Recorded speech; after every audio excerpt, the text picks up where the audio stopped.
नमस्कार, तहलका खबर न्यूज़ चैनल पर आप सभी का स्वागत है। आइए झारखंड की टॉप 25 बड़ी महत्वपूर्ण खबरों को जानते हैं। इस वक्त की बड़ी खबर, मैट्रिक इंटर के दोनों टर्म की परीक्षा अब एक साथ। मैट्रिक और इंटर की परीक्षा अब एक ही टर्म में होगी। संभवतः मार्च के अंतिम सप्ताह या अप्रैल के पहले सप्ताह में परीक्षा हो सकती है। फरवरी तक इसकी घोषणा संभव है। पहले केंद्रीय माध्यमिक शिक्षा बोर्ड सीबीएसई की तर्ज पर जैक ने भी 2 टर्म में एग्जाम लेने की घोषणा की थी। इसके तहत पहले टर्म की परीक्षा दिसंबर में ओएमआर सीट पर, दूसरे टर्म की परीक्षा का आयोजन मार्च में लिखित रूप में होनी थी। दोनों टर्म के रिजल्ट के आधार पर फाइनल रिजल्ट घोषित होना था, लेकिन पहले सरकार की तरफ से जैक के अध्यक्ष की नियुक्ति में देरी और बाद में कोरोना के कारण विभाग को इसमें बदलाव करना पड़ा है। इसे लेकर विभाग में मंथन जारी है। विभाग में परीक्षा के प्रारूप और छात्रों की सहूलियत के लिए लगातार मंथन जारी है। शिक्षा विभाग के सूत्रों से मिली जानकारी के मुताबिक मौजूदा सिलेबस में एक बार फिर से कटौती की जा सकती है या विभाग ओएमआर के साथ लिखित दोनों परीक्षा का आयोजन एक साथ कर सकता है। इसके साथ ही होम सेंटर पर भी परीक्षा आयोजित करने पर विचार किया जा रहा है। की बड़ी खबर, जल्द खुलेंगे सरकारी स्कूल। शिक्षा मंत्री जगन्नाथ महतो ने अपना बयान दिया है। बहुत बड़ी खबर निकल कर आ रही है। झारखंड राज्य के शिक्षा मंत्री श्री जगन्नाथ महतो ने कहा है कि राज्य सरकार जल्द स्कूल खोलने पर विचार कर रही है। इसी कड़ी में शिक्षा मंत्री ने अपने आवास पर 30 जनवरी 2022 को स्वास्थ्य एवं आपदा प्रबंधन के अधिकारियों एवं पदाधिकारियों की बैठक बुलाई है। उन्होंने इस बैठक में अभिभावकों को भी शामिल होने के लिए आमंत्रित किया है, जिससे कि आपसी सहमति बनाकर विद्यालय का संचालन करने पर विचार किया जा सके। उन्होंने कहा है कि राज्य के विद्यालय, खासकर कक्षा 1 से 5 तक का विद्यालय मार्च 2020 से ही बंद है, जिससे जो बच्चा 2020 में पहली कक्षा में नामांकन कराया वह बच्चा आज तीसरी कक्षा में चला गया, लेकिन विद्यालय का वह मुंह तक नहीं देखा है। खासकर कक्षा 1 से 8 तक के विद्यार्थियों की स्थिति यह हो गई है कि वह जो पहले जानता था वह अभी सब भूल गया है तथा क ख ग घ एवं 100 तक की गिनती भी भूल गया है और वह नई शुरुआत से उसे पढ़ना पड़ेगा। शिक्षा मंत्री ने कहा है कि यदि सहमति बन गई तो विद्यालय जल्द खोले जाएंगे एवं संभावना यह जताई जा रही है कि विद्यालय 1 फरवरी से खुल सकती है। शिक्षा मंत्री जगन्नाथ महतो ने स्पष्ट कहते हुए कहा है कि जल्द से जल्द हमारी कोशिश रहेगी कि विद्यालय को खोली जाए, जिससे कि विद्यालयों को खोलकर बच्चों को पढ़ाई की जा सके। हालांकि ऑनलाइन कक्षाएं चल रही है, लेकिन हमारे राज्य में बहुत सारे ऐसे गरीब बच्चे पढ़ते हैं जिनके पास स्मार्टफोन नहीं है, जिससे वे ऑनलाइन भी कक्षाएं नहीं कर पा रहे हैं, जिससे हमारी भी चिंता है। जल्द से जल्द हम विद्यालय खोलने के लिए कार्य कर रहे हैं और जल्द विद्यालय खुल जाएगी। उन्होंने कहा कि बैठक में आपसी सहमति बनने के बाद आपदा प्रबंधन विभाग की बैठक होगी, जिसमें जल्द से जल्द विद्यालय खोलने की घोषणा की जा सकती है, जो संभावना है कि फरवरी के प्रथम सप्ताह में खुल जाएगी। शिक्षा मंत्री की सख्ती के बाद हरकत में आया डीवीसी। सरकार को दिया आश्वासन, अब शनिवार से बिजली नहीं कटेगी। शिक्षा मंत्री जगन्नाथ महतो की सख्ती और फटकार के बाद दामोदर वैली कॉर्पोरेशन डीवीसी के अधिकारी हरकत में आ गए। उन्होंने झारखंड सरकार को आश्वासन दिया कि डीवीसी के कमांड एरिया लगभग 7 जिलों में शनिवार से कोई बिजली की कटौती नहीं की जाएगी। पूर्व की तरह 600 मेगावाट बिजली दी जाएगी। अभी लगभग 350 मेगावाट बिजली डीवीसी की तरफ से सप्लाई की जा रही थी। इसके कारण इलाके में 10 से 12 घंटे तक लोड शेडिंग की जा रही थी। शिक्षा मंत्री ने शुक्रवार को डीवीसी चेयरमैन को इस समस्या के समाधान के लिए रांची बुलाया। प्रोजेक्ट भवन में आयोजित बैठक में डीवीसी चेयरमैन के साथ उनका पूरा बोर्ड मौजूद था। यहाँ शिक्षा मंत्री ने सख्त लहजे में कहा कि अगर सरकार का बकाया तो क्या उनके ऊपर देनदारी नहीं, लेकिन सरकार ने कभी उन्हें परेशान किया है। बैठक में वित्त मंत्री रामेश्वर उरांव भी मौजूद थे। इस दौरान डीवीसी के बकाये की भी फाइल खंगाली गई तो कई प्रकार का बकाया सामने आया। इस दौरान ऊर्जा विभाग के प्रधान सचिव अविनाश कुमार, जल संसाधन विभाग के सचिव, प्रदूषण नियंत्रण बोर्ड के अध्यक्ष, राजस्व एवं भूमि सुधार विभाग के सचिव के अलावा जेबीवीएनएल के पदाधिकारी मौजूद थे। इस बाबत बकाये पर सोमवार को होगा हिसाब। बैठक के बाद मंत्री जगन्नाथ महतो ने कहा कि डीवीसी और राज्य सरकार के बीच बकाया भुगतान का मामला सुलझ रहा है। सोमवार को पूरा हिसाब किया जाएगा, जिसमें डीवीसी के अधिकारी के साथ झारखंड के सरकार के अधिकारी भी बैठेंगे। पूर्व मुख्यमंत्री रघुवर दास का हेमंत सोरेन सरकार पर हमला।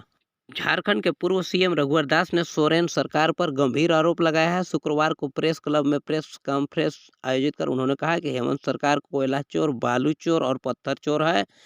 जल, जंगल और जमीन के नारे की आड़ में सत्ता पर काबिज होने के बाद वे इन्हीं का सौदा कर रहे हैं। राज्य में बालू, पत्थर, कोयला एवं खनिज पदार्थों, जंगल कटाई का अवैध धंधा खुलेआम चल रहा है। यह सारा काम राज्य के एक परिवार के संरक्षण में हो रहा है। रघुवर दास ने कहा कि संथाल परगना में बालू और पत्थर का अवैध धंधा एक भाई के जिम्मे आ गया है, वहीं कोयले का अवैध काम दूसरे भाई के संरक्षण में चल रहा है। इसमें अधिकारियों की भी मिलीभगत है।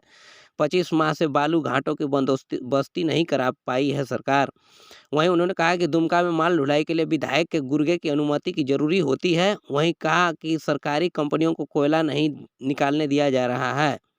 इस तरह से पूर्व मुख्यमंत्री श्री रघुवर दास ने कई गंभीर आरोप लगाकर सरकार पर तीखी प्रतिक्रिया करते हुए हमला किया है। मौसम विभाग की जानकारी, आसमान साफ होते ही रांची समेत पूरे राज्य में तापमान में 5 डिग्री की गिरावट दर्ज की गई है। मौसम केंद्र के वैज्ञानिक अभिषेक आनंद ने बताया है कि अभी कोल्ड डे है, राज्य में शीतलहर चल रही है। ऐसी स्थिति अगले 3-4 दिनों तक रहने के आसार हैं।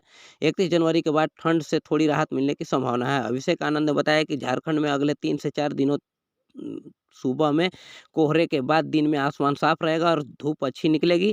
1 फरवरी से मिल सकती है ठंड में राहत। अभिषेक आनंद ने बताया कि अगले 31 जनवरी तक तापमान में गिरावट जारी रहेगी। अगले 1-2 दिनों में राज्य के दक्षिणी हिस्सों में 2 से 3 डिग्री सेल्सियस तक पारा गिर सकता है। 1 फरवरी के बाद मौसम लगभग सामान्य हो जाएगा। हालांकि फिलहाल राज्य में किसी हिस्से में बारिश की संभावना नहीं जताई गई है। झारखंड के सभी जिलों में खुलेगा दारुल कजा। मुस्लिम समाज के पारिवारिक जमीन जायदाद व तलाक के विवाद को शरिया कानून के तहत सुलझाया जाएगा। झारखंड के सभी जिलों में दारुल कजा की शाखाएं खोली जाएंगी। मुस्लिम समाज में तलाक, जमीन जायदाद समेत पारिवारिक विवाद के मसलों को शरिया कानून के तहत सुलझाने के लिए एदार-ए-शरिया राज्य के हर जिलों में दारुल कजा का दारुल इफ्ता शाखा स्थापित कर रही है, ताकि लोगों के छोटे मसलों के निपटारा के लिए कोई कोर्ट का चक्कर न लगाना पड़े। वहीं कोर्ट पर पड़ने वाला बोझ भी कम होगा। इंजीनियरिंग में एडमिशन के लिए तीसरी काउंसलिंग की तिथि जारी।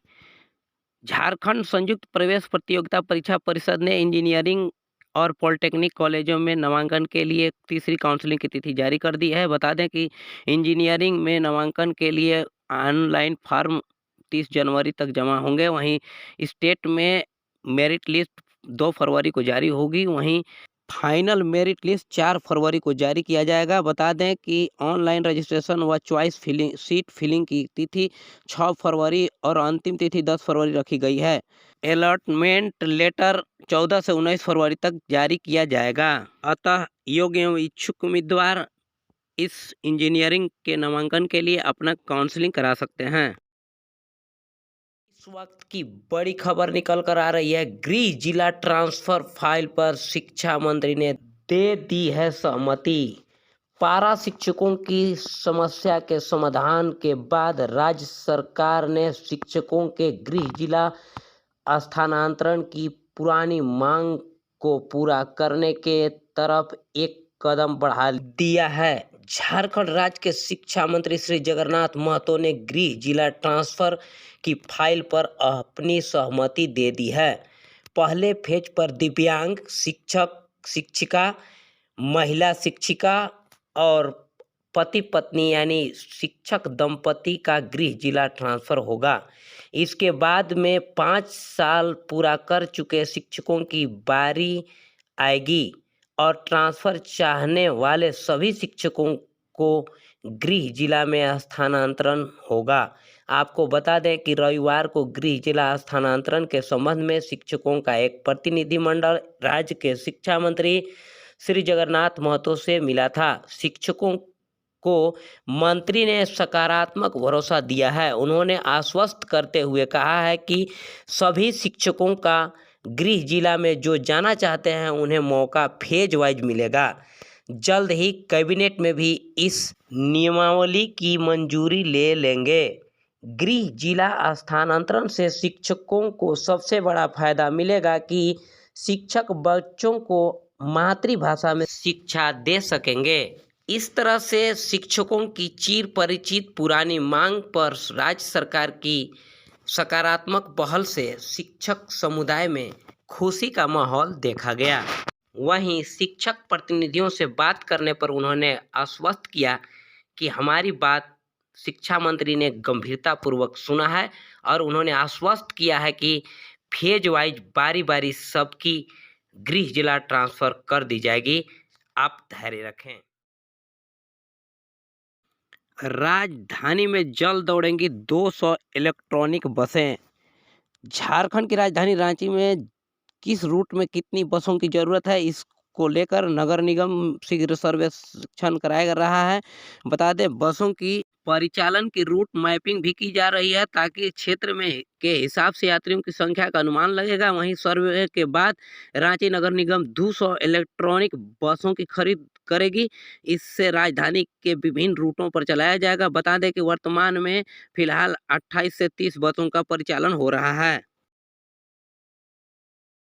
बजट गोष्ठी पर सीएम का केंद्र पर निशाना। बजट गोष्ठी पर हेमंत सोरेन ने कहा है कि आदिवासी बाहुल्य झारखंड अलग किस्म का राज्य है। राज्य की 40% अनुसूचित जाति और अनुसूचित जनजाति के लोगों का बैंक से सहयोग भी नहीं हो पाता। ऑनलाइन और कैशलेस का दौर परिस्थितियों को और कठिन बना देता है।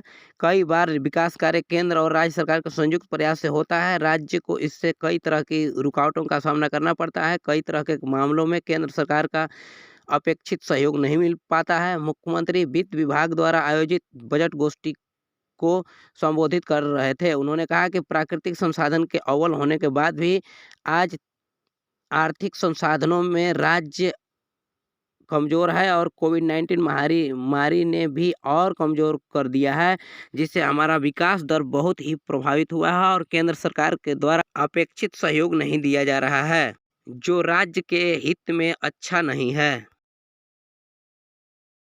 झारखंड में एक बार फिर कोरोना हारने लगी है। झारखंड में कोरोना की तीसरी लहर थमने लगी है। झारखंड में कोरोना हारने लगा है। कोरोना संक्रमण के मामले में राज्य में लगातार कम हो रहे हैं। पिछले 24 घंटे में राज्य में 50,124 सैंपलों की जांच में 27 दिन बाद 1000 से कम संक्रमित मिले। अब राज्य में कोरोना के 12,076 मरीज एक्टिव हैं। राज्य में 24 घंटे में 892 पॉजिटिव केस आए हैं, जबकि ठीक होने वालों की संख्या इससे काफ़ी ज़्यादा रही है। राज्य में 2719 मरीजों ने कोरोना को मात दी। झारखंड का रिकवरी रेट गुरुवार को 305% रहा। पॉजिटिविटी रेट की बात करें तो 892 केस मिलने के साथ राज्य की संक्रमण दर मात्र 1.77% रह गई है। 3 जिलों में 5 लोगों की मौत। इधर कोरोना से 3 जिलों में 5 लोगों की मौत हुई है।